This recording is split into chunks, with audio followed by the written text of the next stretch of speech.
Hello and welcome to Snail Story Love. Slowly and truly. Today, we embark on an emotional journey about a millionaire husband who spent 3 years treating his wife with cold indifference till the day he decided to finally claim her, only to discover that he was the one being conquered. If you enjoy slow-burning love stories full of longing and transformation, don't forget to hit subscribe button now. Let's begin our story. Their wedding took place at a luxurious hotel, where everything was picture perfect, from the white roses on each table to the champagne glasses, filled in precise ceremonial order. But only those involved knew the emptiness that lingered beneath the surface that day. Logan West, a young millionaire in real estate investment, was the kind of man who controlled everything. His life was a grid of schedules, contracts, and return on investment. To him, love was a vague luxury. Marriage, if it had to happen, was a tool to serve a purpose. Ava Morgan was not someone who stood out in a crowd. She was the beloved daughter of Logan's late father's closest friend. Before he passed away, Logan's father left a strange final wish that his son would marry Ava, gesture of honor, a quiet repayment of an old debt between two families. Logan agreed, not out of emotion, but out of respect for the man who had taught him how to survive in a cold and ruthless world. And so the marriage was sealed, like a well-negotiated deal. Ava understood this all too well. On their wedding night, they didn't share a room. She quietly opened the small guest room that had been prepared for her, carefully folded her wedding dress into a drawer, and brewed herself a cup of ginger tea. 3 years, she whispered to herself.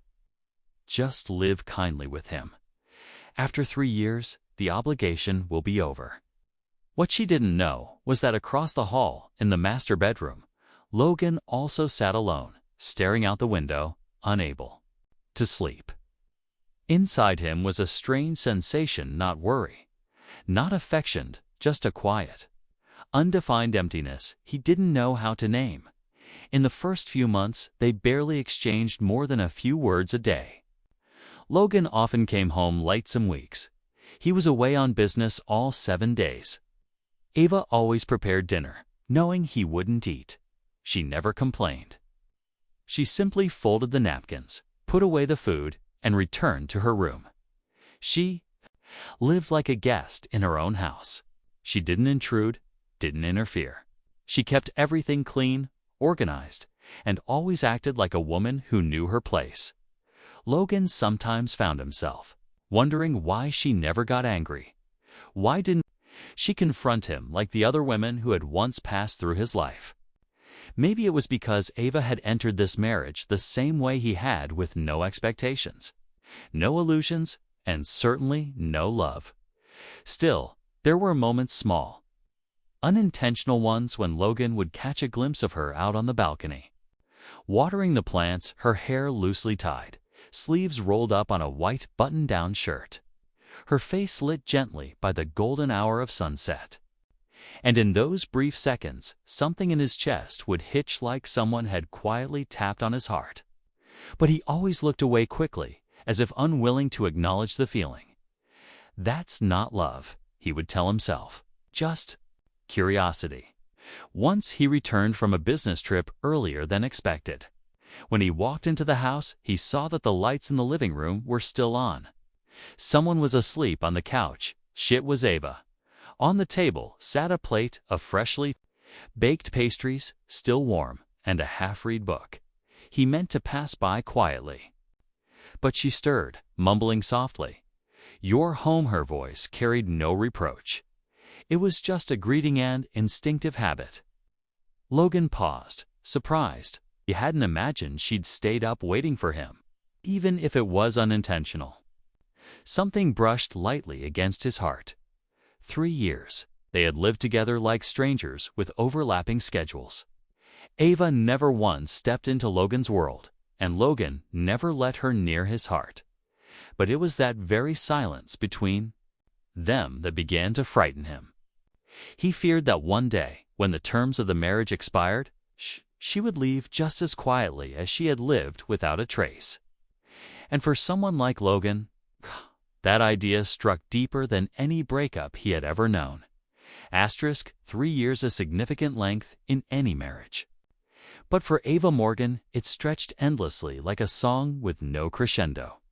Each morning, she woke up in the small guest room tucked into the corner of the house, quietly reminding herself, "I'm not loved, but I will be kind until my duty is." Fulfilled, Logan West was different. To him, those 3 years passed in the blink of an eye. He was busy with deals, projects, and invitations from the board. Ava never once stepped into that world, and it was that very silence that made him forget her presence altogether. But over time, that silence started to feel out of place. It was a quiet Saturday evening. Logan had just returned from a fundraiser in Manhattan. His suit still carried the expensive scent of social hugs and elite colognes. Yet the first thing he noticed when stepping into the house wasn't any of that was the gentle scent of lavender. The one Ava always used to infuse into the air of her living space. She was sitting on the living room floor, folding white towels with quiet precision. The television played softly in the background, an old black and white film flickering across the screen. Logan stood there for a moment, oddly caught off guard by the scene. It wasn't that Ava was doing anything unusual. It was the feeling that washed over him peace. She looked up. Her eyes weren't warm, but neither were they cold. She simply asked, calmly, "Did you have dinner?"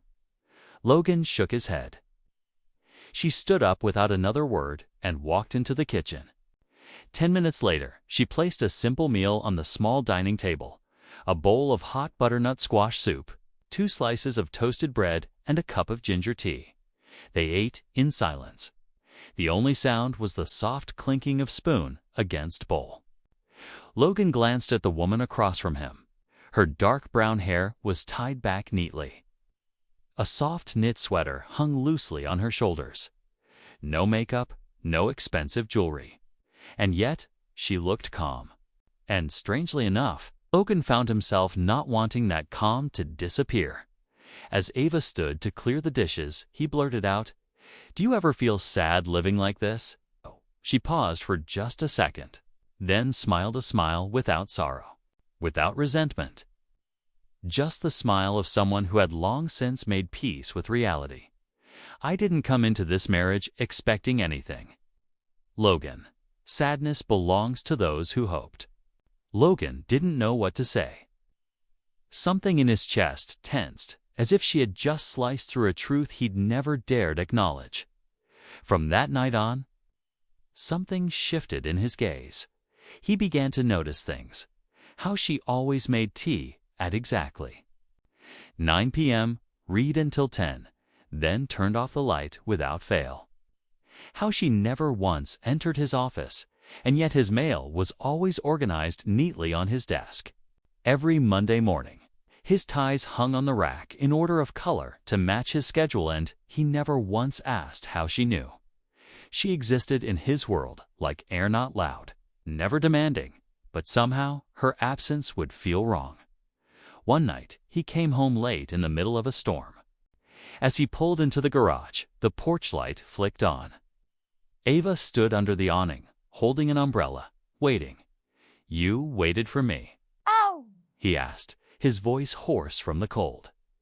She didn't answer. Say simply handed him the umbrella and turned back inside. Logan stood there, watching her silhouette fade into the soft glow of the hallway, and for the first time, he felt small. A week later, Ava had to return to her hometown for a few days. Her mother had been hospitalized. The house became strangely empty. Logan wandered through the kitchen, no scent of toasted bread in the air. He opened the fridge and didn't know what he was looking for. The living room felt so silent he could hear the ticking of the wall clock. That night, he sat in the living room, her spot where she usually curled up with a book and tea. Her half-finished novel was still on the table, the remains of the day. Logan picked it up and found a small handwritten note scribbled.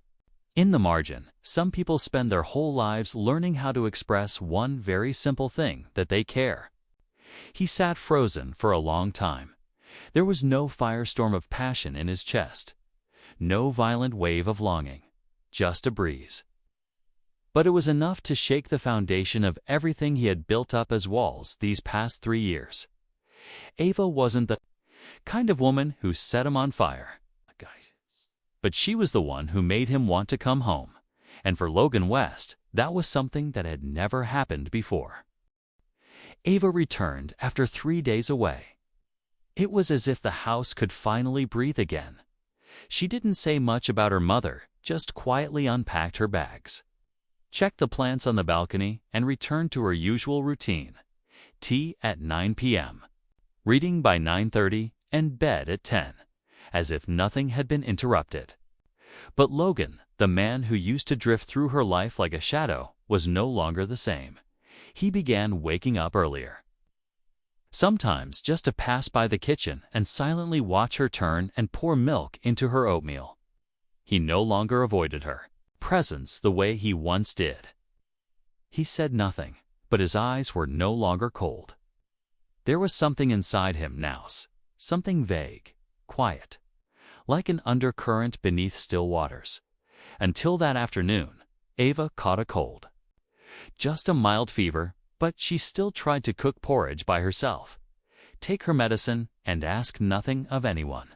As always, Logan came home after a long meeting, rain still dusting his shoulders. As he took off his coat and stepped into the kitchen, the first thing he saw was the pot of porridge still bubbling gently on the stove, but Ava was nowhere to be found. He called out, "Ava." No answer. When he opened her door, he found Ava curled on her side in bed, her face pale, her breathing heavy. She was lost in a haze of sleep, hair damp with cold sweat, her forehead burning. Logan's heart sank. He stepped forward, placed a hand on her forehead, and flinched. She was burning up. Without a second thought, he grabbed a towel, filled a basin with warm water, and sat by her bed, gently wiping away the sweat on her face.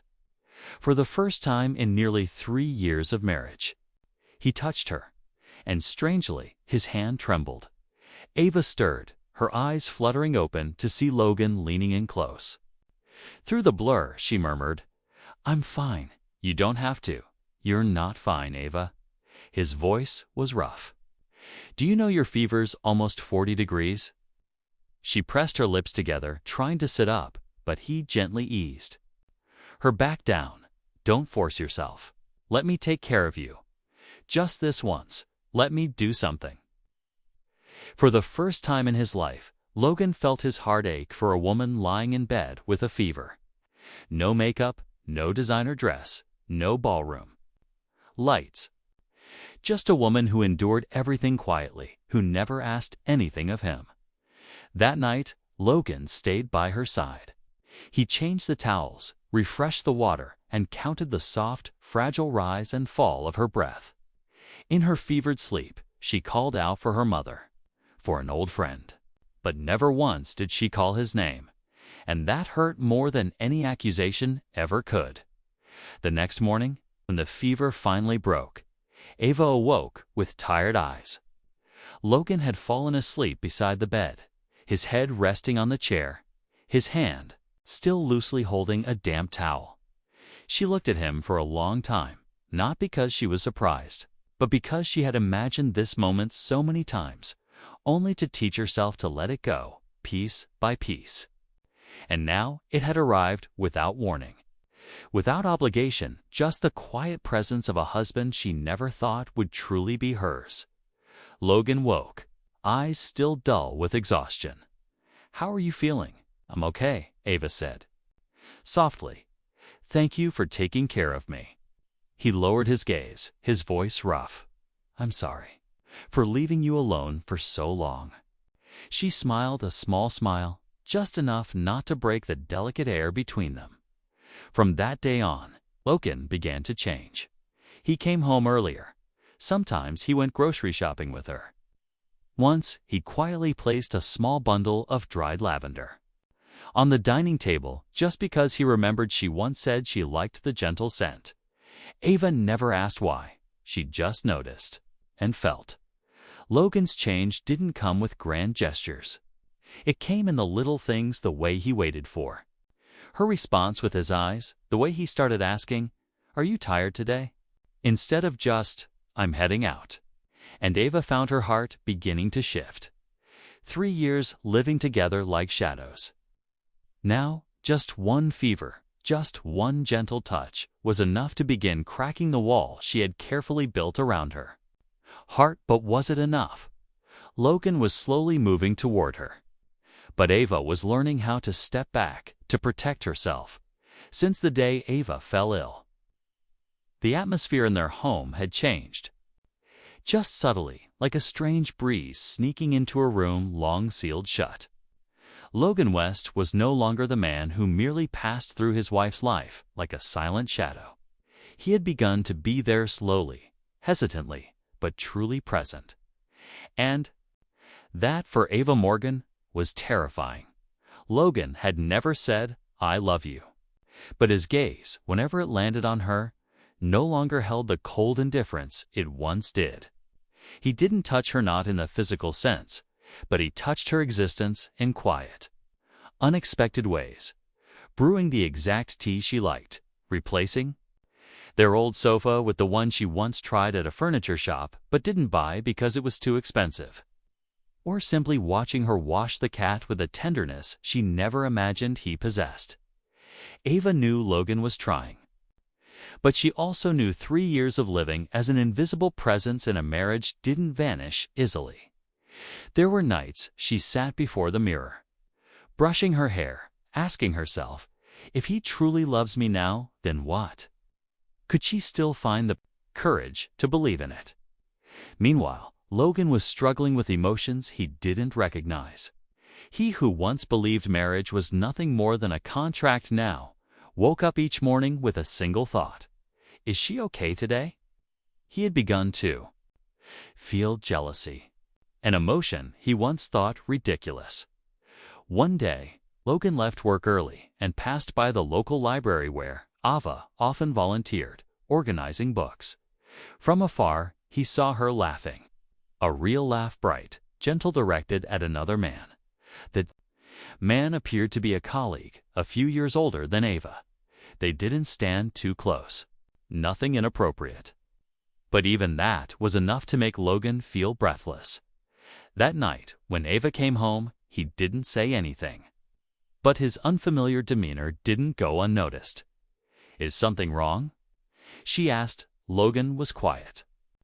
For a moment, then asked almost as if the question slipped out before his logic could stop it. Who was the man at the library? Ava froze, visibly surprised. Were you following me? No.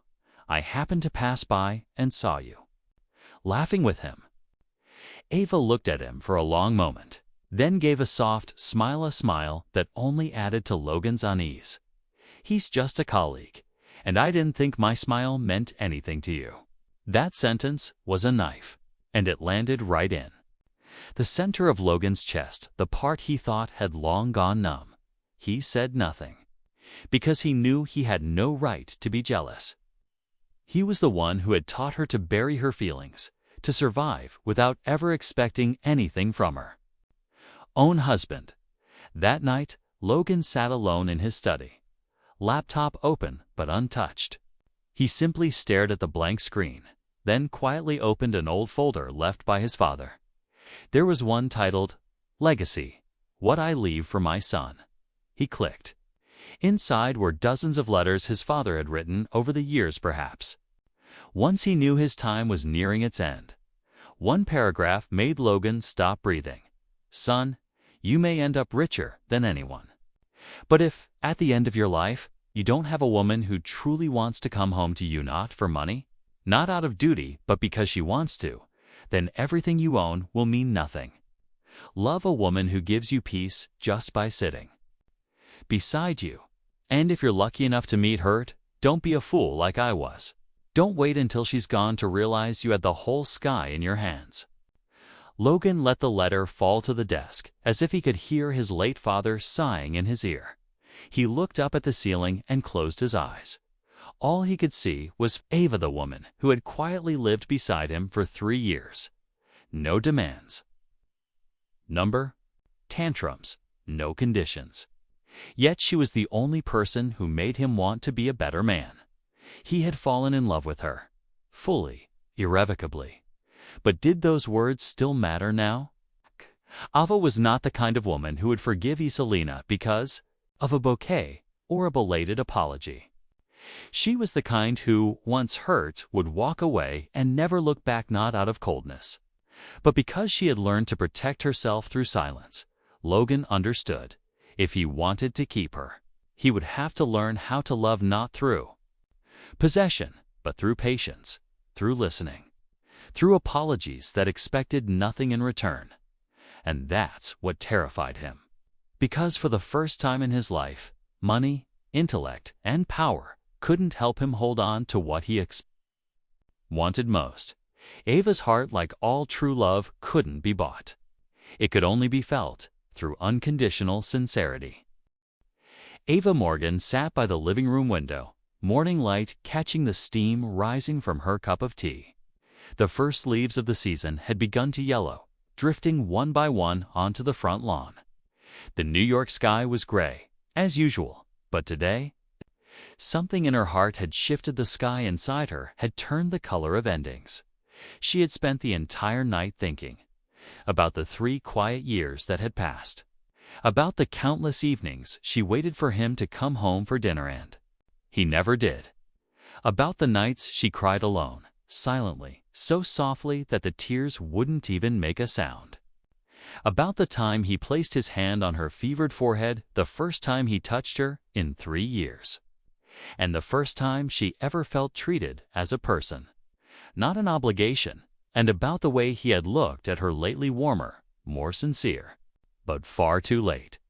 She walked into the study, the room Logan often used for meetings and late-night work. On the wooden desk sat a cream-colored envelope. Inside, it was the divorce agreement, fully completed by her. Attached to it was a handwritten letter. Logan wasn't home that morning. Ava knew that his meeting schedule was clearly pinned to the fridge, as always. Something she still posted every Monday without thinking. She placed the envelope and letter down gently, then walked to her room to pack the few belongings she had: a small suitcase, some warm sweaters, her journal, and the tabby cat she had adopted from the rescue shelter. Before stepping out the door, she looked back at the house one last time. Everything was tidy. It was still the same house, but it had never been a home. And Ava knew, if she didn't leave now, her heart would never be able to live fully again. When Logan returned late in the afternoon, the silence in the house was deafening. No trace of herbal tea lingering in the kitchen. No soft tapping of cat paws on the wooden floor. No Ava. He walked into the study and saw the envelope on his desk. His chest tightened when he saw the careful handwriting. "Logan, for you." His hand trembled as he opened it. The divorce papers cut like a blade. He sat down, unfolding the letter. Her voice echoed through every line, soft, calm, but saturated with sorrow.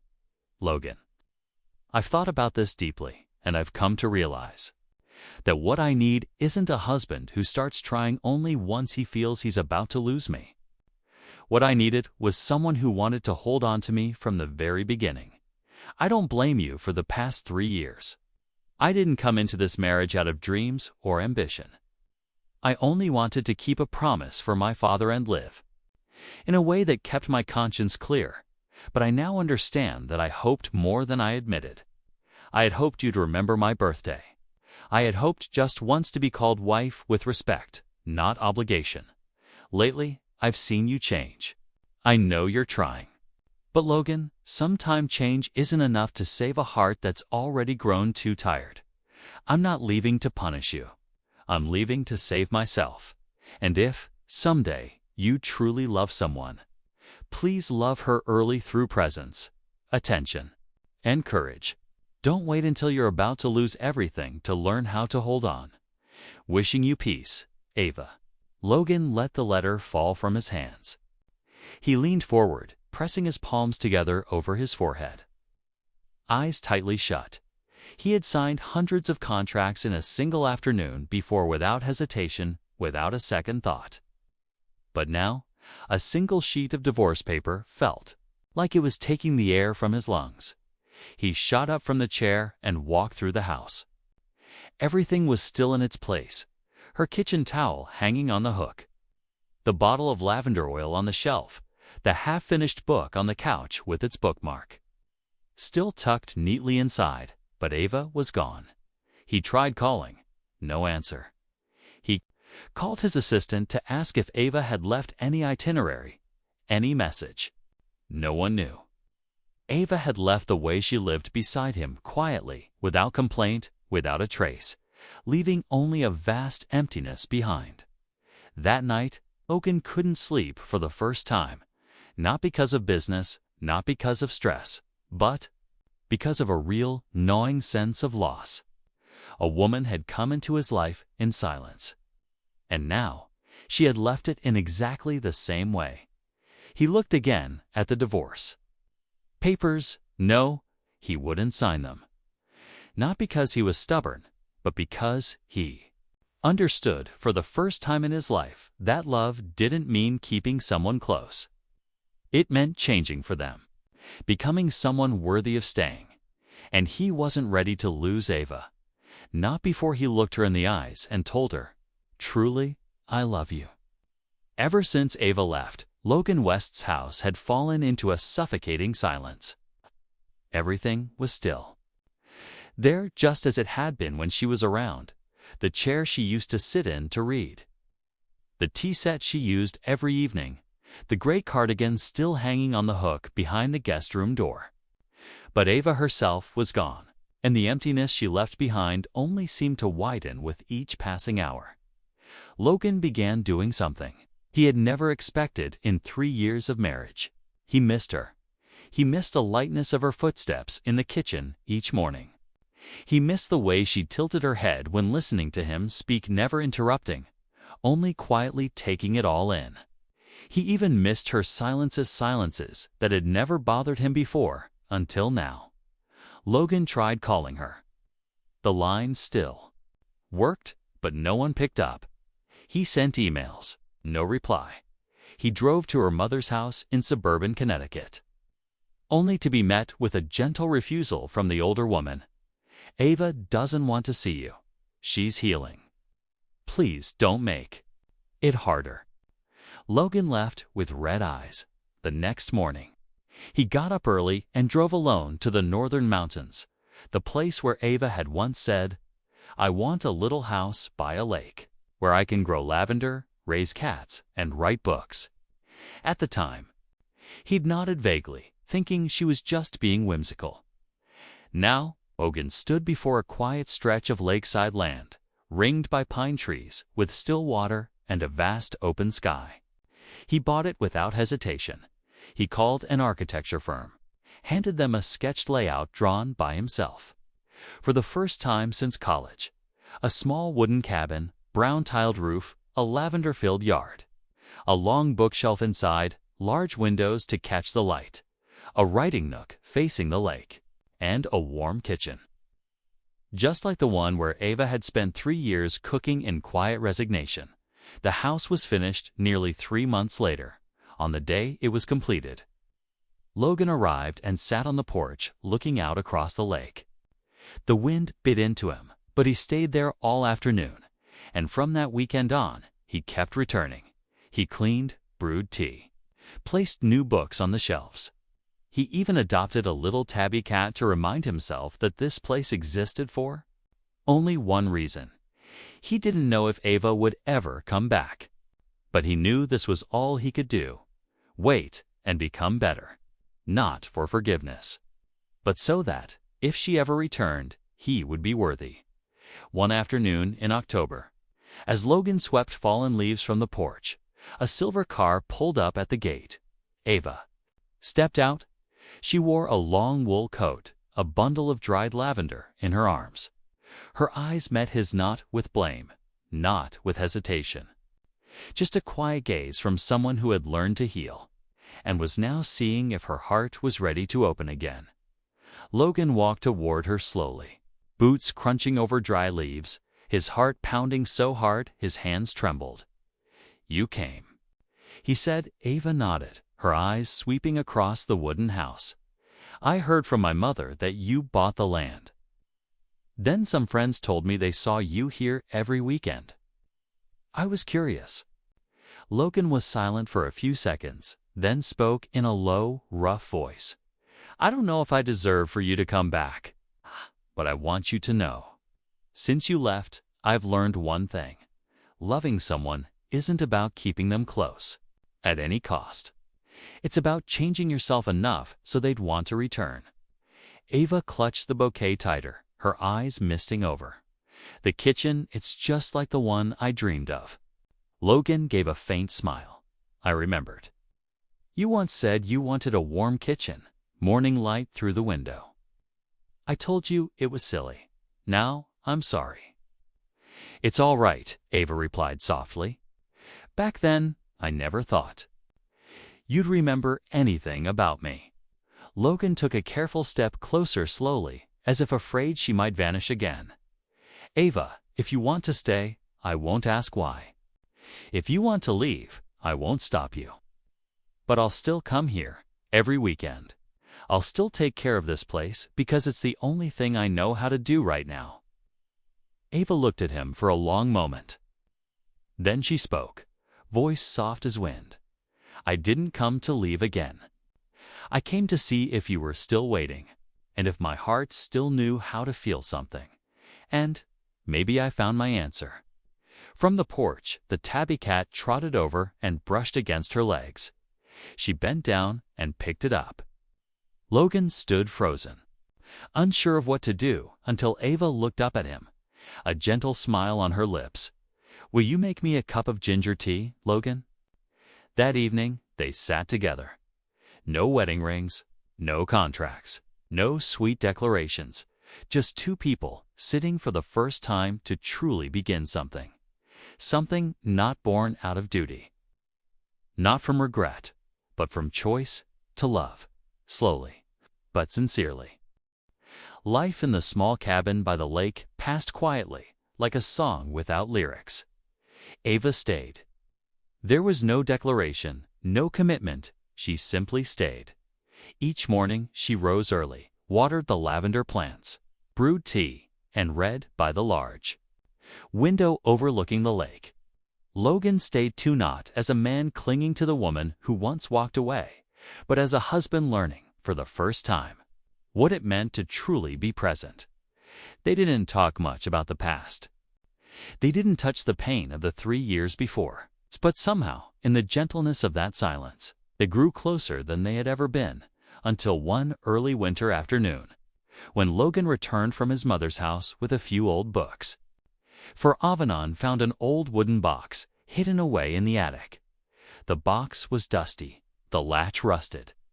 But when he opened it, inside were letters, handwritten letters from his father. The quiet man Logan had spent his whole life thinking of as a cold model of duty and legacy. Logan brought chaos back to the lake house and set it on his desk. That night, under the warm yellow light and the soft sound of rain tapping on the window panes, he read every letter, one by one. One letter, written just a month before his father died, gripped his chest tighter than anything he had ever read. It had never been sent. "Logan, if you're reading this, then I'm probably no longer alive. And perhaps by now, you fulfilled my last wish, that you marry Ava Morgan. Son. I know you never understood why I forced you into a marriage without love. But there are some debts in life that cannot be paid with money. Debts of loyalty, of honor, of a past you never saw. Years ago, when I was drowning in debt, it was Ava's father, my closest friend, who silently stepped in to save our family. He never asked for anything in return. That was his way. Quiet, proud, selfless. When he passed unexpectedly, leaving behind a daughter with no one, I knew I had to do something. Not to repay a favor, but to teach you something I had only learned too late. that some things in life are done not for gain, but simply because they are right. But I was wrong about one thing. Logan, I thought you could learn to love through duty. But love cannot be taught by logic. It is born when you begin to feel the fear of losing it. If you love Ava not because you must, but because you choose to, then you've already achieved more than I ever could. But if you don't yet love her, then do the one thing I never had the courage to do for your mother. Turn back and begin again before it's too late. Your father. Logan read the letter over and over, tears falling silently onto the time-stained paper. He had never seen his father vulnerable like this, and he had never understood, until now, that behind the cold exterior was a man who had carried the weight of regret all his life. Man who had never learned to love in time. Logan folded the letter carefully and stepped out onto the porch. Rain still fell steadily, the scent of damp earth mixing with the lavender in the garden. Inside, Ava was curled up reading, wrapped in a blanket, the tabby cat sleeping peacefully beside her. He walked toward her and sat down quietly. "Ava," he said softly, his voice hoarse, "would you like to read a letter from my father?" She looked at him with gentle curiosity. He handed her the letter without another word. Ava read slowly.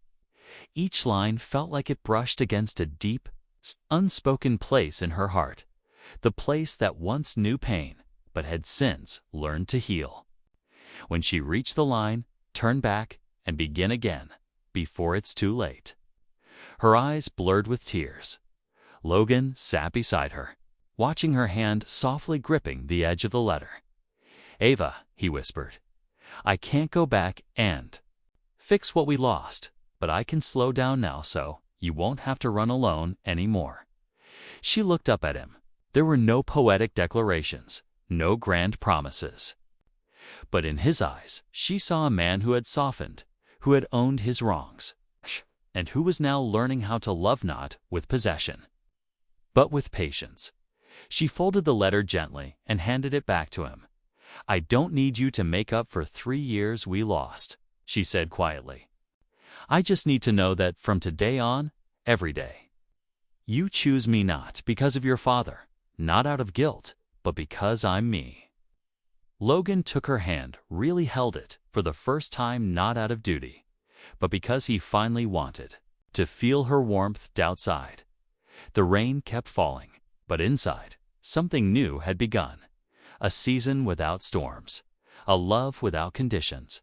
After that rainy night, under the warm light of the fireplace and the fading ink of his late father's letters, Logan and Ava's hearts entered a new season. It wasn't a fiery beginning, but a quiet, ripened affection. Like sunlight breaking gently through the clouds after a storm, not blinding, but warm enough to heal. Logan changed not with grand gestures, but in quiet ways. He learned to ask Ava the smallest things. "What would you like for breakfast today? Do you feel like taking a walk?" Or simply, "I heard you cough last night. You feeling okay now?" And Ava slowly opened her heart again. She began to smile more, to take his hand when they walked by the lake, even to prepare an extra cup of coffee for him each morning, though, for 3 years. She only made tea for herself. But as life often goes, just when everything begins to feel gently right, disruption arrives. One November afternoon, Logan received a call from the Westland Capital headquarters in Manhattan. "Logan," his assistant's voice trembled, "we've got a serious issue with the Westland Fund. One of our government's backed projects was frozen. The media circling. Stocks are falling fast." Logan went silent. He'd known this could happen. But not now, just when he was finally learning how to be a husband. "How long?" he asked. "You need to come back immediately. It could be weeks or months. Depends." Logan put the phone down and sat motionless in his study for over an hour. Then he stepped out onto the porch, where Ava sat reading under the sun. She looked up and smiled that soft autumn smile. "Remember the pumpkin soup dinner the other day?" Logan began. "Of course. It's rare you actually eat your meals," she teased gently. He sat beside her, his eyes quiet. "Ava, I might need to return to the city for a while. Something urgent at work." She looked at him, eyes dimming slightly. "How long? I don't know yet. But this time, I'm not leaving to run from you. I'm going because I want to protect what we've just started to build." Ava nodded. No blame, no tears, and that response so calm shook Logan more deeply than if she had begged him to stay. "I don't want to drag you into this mess," he said. "You have peace here. Keep living like this, but if you still believe in me, I'll come back every weekend. Rain or snow. If you don't want to wait, I'll understand." Ava gripped her book just a little tighter. "You don't need my permission, Logan. But if you truly want me to stay, promise me one thing." "What is it?" "Choose me every day. Even when I'm not beside you. Even when I'm silent. Even when you're tired, or when work is chaos." That's what I waited for 3 years to be chosen, clearly. Logan looked at her for a long moment. "I promise. I don't know what the future holds, but as long as I'm breathing, I will choose you." She smiled. "Then go. I'll be here." He nodded, then held her tightly for the first time, not out of duty or guilt, but from the raw fear of loss and an endless well of gratitude. And so began the days apart. Logan returned to the world of boardrooms, reporters, lawsuits, tense negotiations. But unlike before, he didn't vanish into the machinery. He carried in his wallet a small photograph of Ava by the window. Cat in her lap, gazing out at the lake, and Ava remained in the wooden cottage. She rose early, wrote, tended 2 flowers, and sometimes sent him simple messages. "It's raining tonight. I miss the smell of your ginger tea. The kitten chewed through my charger cord. Wish you were here to fix it. If you don't make it this weekend, I'll eat alone, but I'll still leave your chair empty." Logan read every line, holding on to each word. And he returned every weekend, even if it was just for a few hours. He came, lavender bouquet in hand, knocking on the door as if asking for a second chance each time. And Ava always opened. Every time. No anger, no questions. Just a quiet smile, and, "Make me a cup of ginger tea, Logan." Each visit, they moved closer. No dramatic declarations. No movie scene passion. Just 2 people learning to love each other again, slowly, from the beginning, as if the past 3 years had not been a silent hell. Winter arrived slowly, but with biting cold. The lake in front of the wooden house had begun to freeze over in a thin layer, the bare branches trembling in the icy wind of December. Ava wrapped herself in a thick wool coat, holding a steaming cup of tea. Sitting by the large window, looking out toward the distant road, now covered in a white mist. Leading to their home, Logan hadn't returned for 2 weeks. No texts. No calls. Not a word of explanation. Ava didn't get angry. She simply waited in silence. Every morning, she still tidied the living room, placed more firewood by the hearth, and boiled water ahead of time. But within her, day by day, the fragile strands of trust they had rebuilt began to crack. She didn't know what had kept him away. But 3 years of the past reminded her clearly, Logan was once someone who could easily forget. Then, on the 15th morning, Ava decided to go to the city. She didn't announce it, didn't ask. She simply packed her bag, put on an old wool coat, and took a train to Manhattan, the place where invisible distances between them once flourished. Logan was in a large conference room, eyes sunken from weeks of managing the Westland Group's financial crisis. Stock prices were dropping, the press was relentless. Investors demanded meetings, and legal paperwork still loomed overhead. He was exhausted, too much to even eat.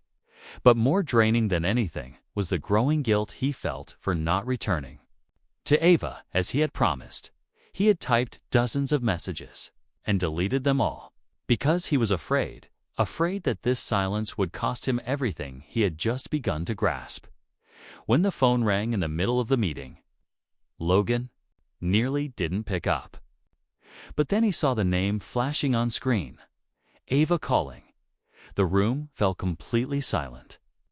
He stood up and walked out without a word, leaving the CFO staring after him in disbelief. "Ava, are you okay?" Logan spoke quickly, his voice cracking with emotion. On the other end, her voice low, slow, not angry, but tired. "I'm standing in your office lobby." Logan froze. Less than 10 minutes later, he rushed downstairs, amid the front desks and hurried footsteps of busy employees. Ava stood quietly, like the season's first snow. She wasn't dressed in anything luxurious, no expensive makeup. Just Ava, the woman who had once patiently lived in his cold, lifeless house for 3 years, now standing in the very building he built from survival instinct, asking him only one thing: "This time, will you still choose me?" Logan approached slowly, as if afraid the question would disappear into thin air. "I'm sorry I couldn't come back, but I never stopped thinking of you," he said. Ava gave a slight nod, her eyes fixed on him. "I don't need an apology. Logan, I just need to know if I walk away again, will you try to keep me this time? Not with words, but with action. Not with promises, but with decisions." Logan was speechless. Then, slowly, he knelt in front of her, right in the grand lobby. Under the stunned gaze of hundreds around them, from his coat pocket, he pulled out a small ring, not the old wedding band, but a brand new one, silver, with an engraving inside, "Choose you every day. Ava Morgan, the first time I married you, it was because of a promise. This time, I want to marry you because of my heart. I once made you live like a stranger in your own home. But now, I want to start over from the beginning, if you'll let me." Ava hesitated. Her tears didn't fall, but her lips trembled. "Logan, you're kneeling in the middle of the city's largest financial tower. Don't you think too many people are watching?" He smiled faintly. "I once made you invisible to the world. Now I want to tell the world you are my choice, not my duty." Ava didn't reply. She just held out her hand, and Logan gently slid the ring onto her finger, as if one wrong move might shatter everything he was holding on to. The lobby fell silent. Then someone clapped. Then a few more joined, and within seconds, the hall echoed with quiet applause, not for grandeur, but perhaps because they had just witnessed something rare in this rushed world: a man learning how to apologize, and a woman brave enough to return. That evening, they didn't go back to the luxury penthouse. Instead, they boarded the last train of the day, returning to the wooden house by the lake, where a small kitchen, a tabby cat, and 2 cups of ginger tea awaited them. For the first time after months apart, Ava held Logan's hand in silence. And for the first time, he knew this return was real. The following spring, the lakeside cabin was filled with the scent of lavender and the early morning songs of birds. On the dew-kissed grass, a small row of wooden chairs was neatly arranged, adorned with white ribbons and glass candles. There was no piano music, no evening gowns, no professional photographers, just a small group of close friends, a few mountain neighbors, and the 2 main characters, Logan West and Ava Morgan. They were getting married for the second time. But this time, it was for love. Logan wore a simple white shirt, holding the petite hand of Ava, the woman he had held for 3 years but had never truly kept. Ava, in a soft wedding dress she had chosen herself, walked slowly beside him. No longer with wary eyes or a smile hiding sorrow, only peace. Everything unfolded with a simplicity that felt extraordinary. There were no pre-written vows, no officiants or solemn ministers, just Ava and Logan to people, 2 hands, and a past filled with enough storms to make today a miracle. Logan looked into her eyes, his voice deepening. Ava, I once stood beside you as a husband, but unworthy. I remained silent when you were in pain, turned away when you needed me. And when you left, I realized love isn't something that comes after a promise. It must precede every decision. Today, I won't promise, never, to make you sad, but I vow to learn how to apologize, to listen, and each morning when I wake to choose you again and always. Ava tightened her grip on his hand, her eyes glistening. Logan, I once thought we couldn't return.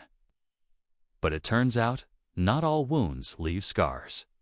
Some will bloom if someone is patient enough to nurture them. I don't wish for anything grand. I only hope that when I'm silent, you still hear what I don't say. When I'm tired, you're there, not leaving. And when you fall, let me be the one to lift you up. We won't be a perfect couple, but I believe we can be two kind people, choosing each other. Every day, no one applauded. Everyone just stood quietly, smiling, some discreetly wiping away tears. Because nothing is more beautiful than two people who once lost each other, having the courage to return not because of time, but because they've learned to love the right way. After the ceremony, Logan and Ava didn't go on a honeymoon to Maldives or Paris. They simply returned to their cabin, starting anew with small things. Logan learned to bake bread, though the first time it was burnt.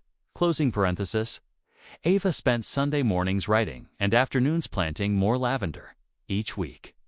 They left a note on the fridge expressing gratitude for something about the other, and every night before sleeping, they asked each other, "How did you choose me today?" Their love wasn't flashy, but enduring. Not ostentatious, but profound. It didn't stem from lack, but from the realization that losing once is enough.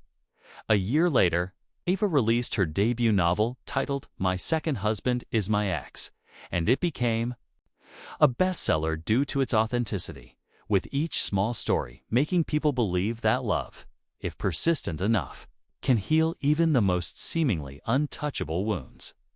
Love isn't about starting at the right time. It's about not giving up at the wrong time. Some marriages that seem to end are really just quiet pauses, moments when we learn how to love again, how to hold on, and how to return. You've just finished listening to the story, 3 years of silent marriage until the millionaire husband realized his heart was stolen by his wife. If you've ever seen yourself in a silent, patient, and then, one day, quietly walking away to rediscover yourself, leave a comment below. Or if you've ever been like Logan, late, but unwilling to give up, tell us how you chose to love again. How would you rate this story on a scale of 1 to 10? Where are you listening from? Which state? Share this story with someone who might need it today. And don't forget to subscribe to Welcome to Snail Story Love. Slowly and truly, a place where hearts learn to love slowly, but love truly. Goodbye for now, and see you in the next story. We'll still be here telling gentle things that linger.